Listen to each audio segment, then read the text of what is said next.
Most players struggle to build their confidence because they're waiting to feel confident before they actually are confident.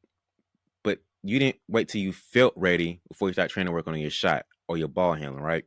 So why would we treat our mindset and our confidence that way? But I feel you though, because you were told at some point, just believe in yourself. All you gotta do is believe, trust yourself, trust the process, and it'll all work out. But here's the real truth. Confidence isn't just this little feeling you have. Confidence is a skill. Just like any skill, you can train it. But most trainers and coaches tell you, oh, you got to get the reps in. You just stay in the gym and you'll build your confidence. Rep by rep, shot by shot, you'll be good and your confidence will grow. And I told the same thing as a kid, so I feel you. I got shots up in the gym, I was training, and when the game come, I still wasn't that confident. Well, maybe I was a little bit more confident, but not enough like I really should have been. So the hours and reps I was putting in didn't equate to the boost of confidence I thought I was going to have.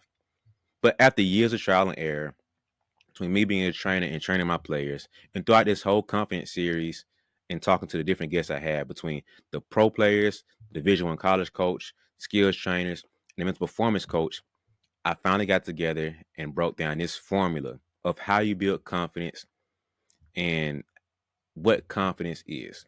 And I'm sharing it with you. I've created this formula I call the 5 C's of confidence. But before we get to what confidence is and how you build it, it's like a little prelude, like a little introduction that you got to get into. It's almost like the warm up before the real workout comes. That prelude is going to break down into 2 parts. So, the first part is called boldness or just courage. The second part is self awareness. So, confidence doesn't start with just this little belief or this hope. It starts with the courage to try. You have to be willing to take that first shot, even if you might miss and you might fail. So, in an interview I was talking about, I asked Dr. Scott Goldman how he defines confidence, and what he said and how he defined it really shifted my perspective. And I'm taking this with me now. And the way he defined it really built upon the definition that I had, and it's added to this episode right here. So I define confidence as trust. And basically, boil down what he said is confidence is some level of being bold and courageous to try and experiment doing this thing. And so trust just doesn't appear.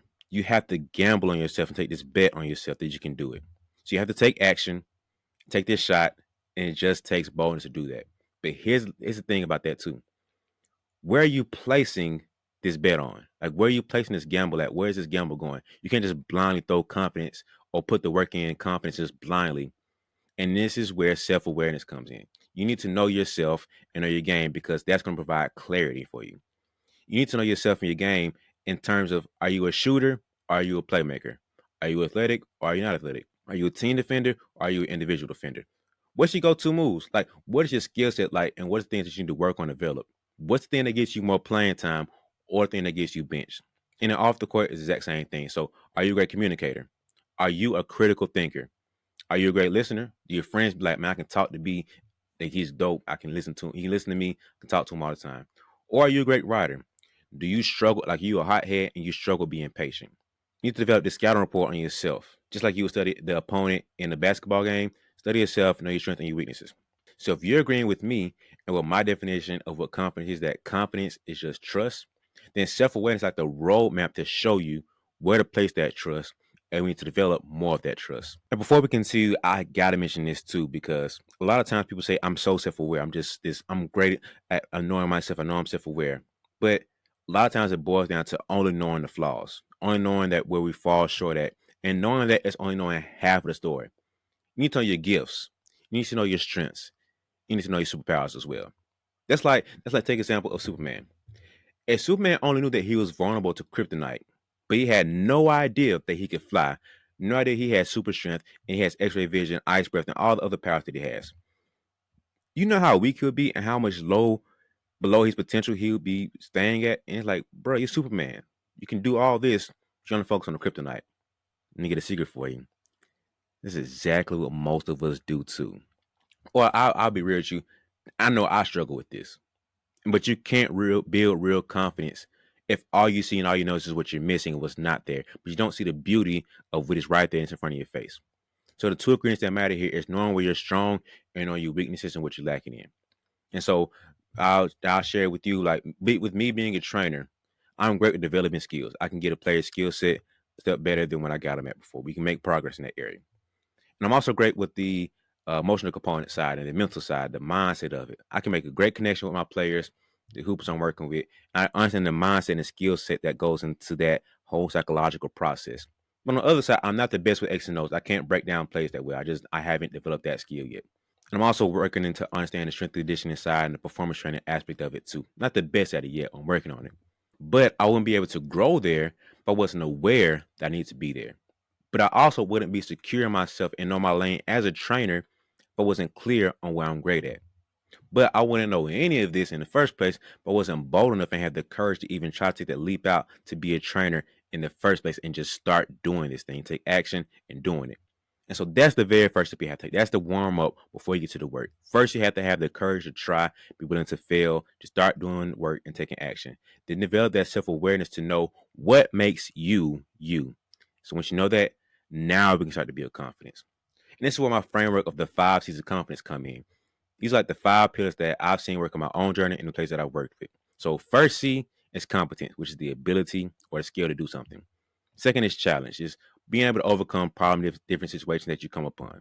Consistency is the next C, and that's having the reps to put in into this thing to build and create this belief and trust in yourself. The fourth C is celebrating small wins, just acknowledging the growth and progress that you made in this journey.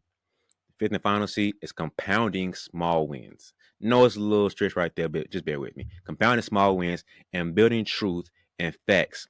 Think about building up your confidence resume to know that you can do this and you say what you can do. The first C, competence, okay? The ability or skill set to do this thing. You can do it and you can do it well. So I believe confidence starts with the skill set that you have and knowing that you have the skills. So to really build your competence and to build the trust and the confidence, you have to train with a purpose. You have to develop real competency, and that comes from doing deliberate practice. That's taking time out to say, I know the skill set that I'm working on to develop. I'm going to sit down deliberately and intentionally take time to focus on this thing. Not doing a billion things, but this session, this summer, this week, this month, whatever it is, I'm going to sit down and intentionally focus on working on this specific thing. I'm working on shooting, and I'm working on shooting off the dribble. I'm working on shooting, and I'm working on my balance. I'm working on shooting, working on my footwork. I'm working on defense. I'm working on getting my hips turned. I'm working on my footwork. Whatever it is, it's picking a specific lane. And that's my intention. That's my focus of this session, this practice that I'm working on. Deliberate practice is how you really start to develop your skill set, which will develop your trust, which develops your confidence. And experience is a big part of your competence too. So getting the reps in, developing your craft over time builds up the experience and the reps you have to say, I have a resume. I've done this thing a few times. So now you become a little bit more wiser, a little bit more educated about this thing, which builds your mental IQ and your mental skill, but also develops the actual ability and skill to do this thing too.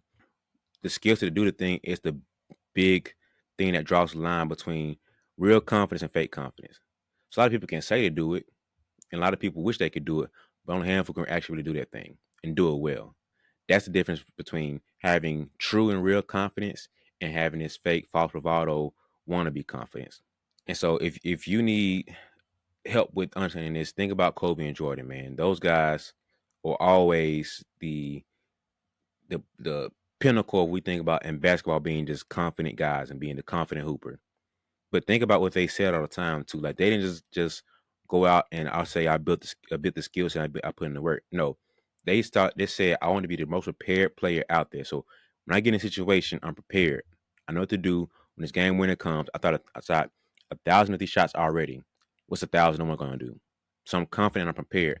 But the key part about this is that some people get prepared and they're unable to really adjust and maneuver through any little divot of their plan. So I was prepared to give a speech and got a PowerPoint behind me. The PowerPoint don't work. The whole show is going downhill now. So being able to prepare is one thing, but be prepared and be flexible and just the changes that come is a whole other thing for your confidence. So be prepared to build a skill set to do the thing you're going to do. Be adjustable, be flexible. You go into the game plans to come out in a 2-3. Next thing you know, they just demolishing 2-3. Well, we got to be able to adjust and get a 3-2, or be able to adjust and get a 1-3-1, or be able to adjust and get to a man. Be prepared for the situation, but be adaptable and be able to be flexible to change that come along the way. Which kind of leads into the second C, which is a challenge. And growth really happens when you start to be able to push outside of your comfort zone and push past what you're used to doing. So when you avoid challenges, that kills your confidence. That's one of the biggest things that can destroy your confidence. Not failing and not messing up and doing things that you thought you could do and messing up and failing at it. But no, avoiding challenges, I think, is the biggest thing that can destroy your confidence because you just become a fearful person that just runs away from challenges and runs away from opportunities to grow, that was taking it head on and just figuring out what you can do. And so if you want to do this, think about it. It's the same we do in the weight room. If I'm benching 135, I'm going through it, boom, wrapping it out. When I get to 10, I'm doing pretty good. Guess what my trainer's gonna do? Throw some fives on there. Boom. All right, I'm ripping out, doing a little bit better. Boom, throw some tens in there. Ripping out, doing better. Then 15, 25s, 35s, 45s. Now I'm up to 225 now. But I had to slowly get up there and progress myself more and more to where I started at 135. Then, 3 months later, I'm at 225. Same thing with the confidence. You just have to progressively overload yourself to do a little bit here and there. Maybe it's just putting a little bit of work to get outside your comfort zone. So you're trying to talk to girls. Man, I'm going to attempt to talk to one girl tonight. That's all I'm going to do. Win, lose, or draw, I'm going to talk to one girl tonight. The next week, all right, cool. Two girls. Boom, three girls. Boom, four girls. Next thing you know, you might be more comfortable, be able to adjust and maneuver and flow through because you put the reps in, you challenge yourself, but you didn't challenge yourself to go, I'm going to talk to 10 girls tonight. No, I just start with one. Same thing in our game. Do a little bit to progressively overload our confidence. Take one more step to get a little bit further outside what we used to be. Now you got this big territory of comfort zone that you have now because you embrace the challenge of going after this goal to grow your confidence now. But you also have to be willing to accept that failure is going to be a part of this process too. That's what comes with challenges. You're not going to have a challenge and just overcome every single thing that comes against you. And another thing with that too is that your performance doesn't dictate or have the final say so about your overall ability. But that blends overall into not identifying yourself as just a basketball player. You're a person that plays basketball. And so being a person that plays basketball, that doesn't mean that this failure defends when this failure doesn't overall define you. It's just something that happened, but it doesn't make you that thing. It's crazy for us to sit here and do that all the time. But we do that. We identify us with that thing. But you're killing your confidence by not just embracing the challenge and embracing the failures that come along with that challenge. And so you have to really think about how can you create, in order for you to create more confidence, you have to embrace challenges. And the further you get with embracing a little bit more challenges and the more you can grow into it, the next goal is to figure out how to be consistent, which is the third C. You want to be consistent. And there's two sides of this sides of consistency we don't talk about. So first is the inputs of doing the work. Secondly, is getting the outputs, getting the results of that work. Because I believe repetition creates this belief. It's easy to say you're gonna do something, but it's a lot harder to actually show up and do it. It's a lot harder to show up consistently and do that thing too. So when you're able to show up every morning and say, I'm gonna wake up in the morning, 5 a.m., 6 a.m., 7 a.m., whatever it is, and go run 2 miles, says something about you. It says something about the people that can't do it, but you choose to do it. You're separating yourself now. And you really want to sit down and be able to track your progress and track your growth too. So the first time you do it, you're doing 2 miles. But you want to see, okay, it took me 20 minutes. Next time, okay, 18 minutes. Okay, 17:50, 16:48. Boom. 15:15. So slowly start to track your time. Be like, okay, it took me 3 weeks, but I'm finally down to 15. Boom. Another 3 weeks, down to this time. So track your progress and you're gonna see the consistency. So if you look at a calendar and if you said my goal is to go to the gym every single day after school, getting up 30 shots. However the sessions went, that's almost relevant. The first point. The first part is just make sure you're going. So put a green check mark if you didn't do it, or the big red X if you didn't do it. And the goal is to see how many strings of green checks can you do. Or track overall to see how many out of the 30 days you want to see how many, or really 25 days or 20 days. You want to see how many green checks you have out of those days. It's a big sign of the input that you have for putting in the work. But then next time it's like, okay, I'm pretty good getting input now. Let's really lock in more on the outputs. Now, so now I'm getting reps up. Now let's see what the shooting percentage is like. Well, I'm shooting 25% from free throws. Let's get up some. Okay, boom. Now we're 40. Now we're 60. Now we're 80. Now we're Steph Curry with the shot. So we don't want to work on developing the consistency of the input, showing up and doing the work, but also the outputs of getting better results and getting consistent results along the process too. And as you grow and as you get better with along this way, you want to celebrate small wins. Okay. Because acknowledging the progress that you made is like fuel for your journey to keep going. So I think about it as celebrating small wins and celebrating the internal wins. So like I said before, the goal, if let's say your goal is to go to the gym 4 to 6 days this week, you say, I'm not playing the game any more than 2 hours. I'm making sure I'm going to bed on time, whatever it is for you. I'm going to bed at 9 o'clock every single night. Celebrate those. When you do it, celebrate. Like pat yourself on the back. I did my thing. Cool. Because you know this is the boring part. It's very boring to say I'm only going to limit playing 2K, Call of Duty, whatever it is, Minecraft for 2 hours. It's boring to say that. Like it's not anything fun about that. It's not fun to say I'm going to bed at 9 o'clock. That's lame to say. But you have to be able to celebrate yourself and celebrate the small wins along the way because that's what fuels you to keep going. Be proud of yourself. Stack the small wins. Celebrate the small wins because that matters more than the big goals because the big goals can seem so far unattainable. If you celebrate the small wins along the way, that big goal becomes a lot more attainable mentally and emotionally because you have small little add-ons to make you want to keep going. And you get the ability to look back over time and say, man, I really did this. So going back to the calendar example, man, you can look back over 2 months, 3 months and see, man, I really trained 15 days in a row without stopping. I said I was going to do it and I did it. That's saying something about your character and about yourself to be able to sit there, say I'm going to do it, and then do it. And so, if you want to, man, sit down and have a journal, or sit down and create this calendar and just track the wins, track the small victories, and keep doing that. Be consistent with it. Be proud of yourself. Look at the challenge you overcame. Write it down, and I did it. Which leads me to the fifth C is compounding victories now. So confidence is going to be stacked over time. Think about now getting the external wins. So first is celebrating the small wins, the internal wins that get you going. But now you want to stack up the external wins. So now think about getting these wins as proof. Once again, saying your confidence resume being built up now, because all the small wins you had in the beginning stack up. Now we get the big win, and then it's a big win, and then a bigger win, and then a bigger win. It's like a snowball effect. You get smaller wins, the snowball keeps rolling down. Now this gigantic, gargantuan snowball coming down, smashing trees and smashing through houses and whatever else is out there. So you want to build that confident snowball to build up now and celebrate and start stacking up the big wins. Because now you can say, yeah, I can drop 20 points. What makes you so confident to say that? I just did it all last season. I can score 20 points. You know you can do it now because you have a resume that shows that you can do it. So when you're able to sit down and have proof that you've done this thing now, that's probably the most top tier confidence you can have. So throughout this whole journey, man, it begins with being able to put in the work. You have to be competent, build the competence and the skills to do this thing. And once you're doing that, it's going to come with challenges, but embrace the challenges and overcome those and kill those because if you don't, that's going to kill your confidence. So next is to be consistent with the inputs. When you're doing that, consistent with the inputs, celebrate the small wins because it's going to keep you fueled up to keep going. And then once you do that, be consistent with the outputs.